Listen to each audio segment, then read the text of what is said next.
Quintet is back. The brainchild of MMA and grappling legend Kazushi Sakuraba, Quintet brought a revolution to the world of submission grappling. A man who redefined the boundaries between MMA and pure grappling, Sakuraba introduced a format like no other. 5-on-5, team against team, in a 4-team tournament. The aim is to eliminate all opponents. It's not just about individual prowess, but team strategy. The rules for Quintet were pretty simple. Matches were 8 minutes long with no points. Each competitor is eliminated by either a submission loss or a draw. Winner stays on. First team to have their entire squad eliminated loses the match and their opposite team moves on to the final. Where it gets really interesting is the team's combined weight can't be more than 950 pounds.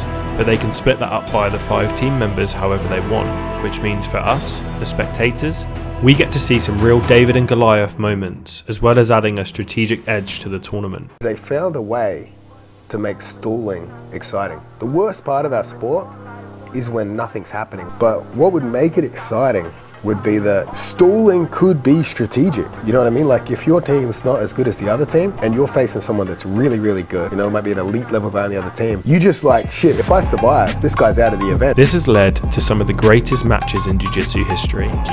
In Quintet 1, held in Japan, we had Team Halio, Team Judo, Team Sambo and Team Polaris, with stars from each sport dotted throughout the teams. We had judo legends such as Satoshi Ishii, jiu-jitsu legends such as Craig Jones, Dan Straus and Gregor Gracie, and of course Sakuraba himself as team captain of Team Halio. Team Polaris ultimately came out on top with some fantastic submission wins throughout the tournament, including Craig Jones snapping some knees. Second time I put him in the knee bar, I was like, alright, you got ripper. Completely destroyed his leg. Didn't realize until I watched the replay.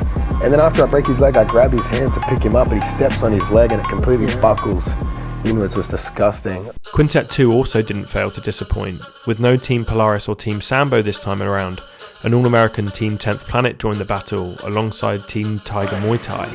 Sakuraba's Team Reebok made it into the final after Hyson Reeder established himself as a real submission threat, hitting 3 submissions in a row to single-handedly put Team Reebok into the final to face Eddie Brado's Team 10th.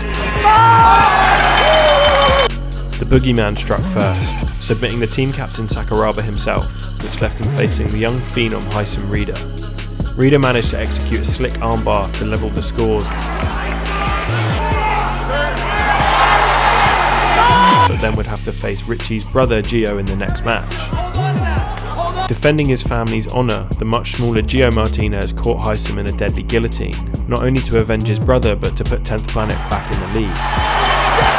Amir Allen went on to get another submission win in the match to ensure Team 10th Planet would take home the silverware. In Quintet 3, we'd finally see the winners of the first 2 team events get to face off, as both Team Polaris and 10th Planet had a spot in the tournament alongside a new Team Alpha Male and Team Sakuraba. The semi-final between Polaris and 10th Planet has to be the best match in a team event to date. Every match ended in submission. PJ Barch kicked off the submission frenzy with a lovely armbar, before Gregor Gracie stepped up to the challenge and submitted PJ with a knee bar, followed by a Kimura finish over Amir Ali. Next up, Gio Martinez put an end to Gregor's run when he secured an armbar, leaving him on the mat to face MMA star Marcin Held. With a somewhat unexpected victory, Marcin entered into the legs of Gio, setting up a vicious signature knee bar. This time it was Richie's turn to defend the family honour as he came out to avenge his brother with a modified omoplata victory over Marcin. But it would be Craig Jones who would be the man to steal the show, with a knee bar in the first 30 seconds to dispatch the Boogeyman, and then go on to secure a rear naked choke against Adam Sashnov to put Polaris into the finals. In the other semi-final, it was the Gordon Ryan show, as he secured 2 submission wins and a draw to put Team Alpha Male into the final against Polaris. Craig Jones was the first to strike in the final after the first 2 matches ended in a draw, as he submitted Anton Jowdry by rear naked choke, leaving him to face Team Alpha Male's best asset, Gordon Ryan, next.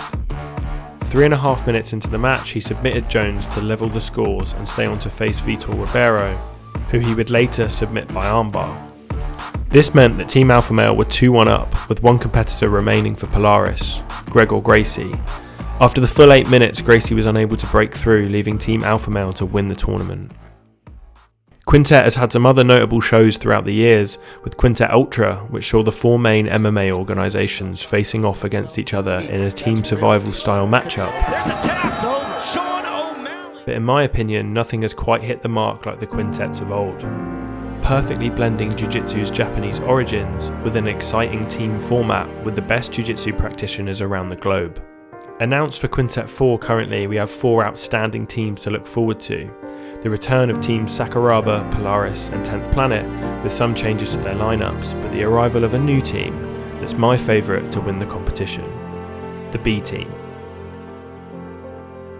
Craig Jones is back competing against his old team, and most importantly is back in front of the Japanese crowd at the Yokohama Arena.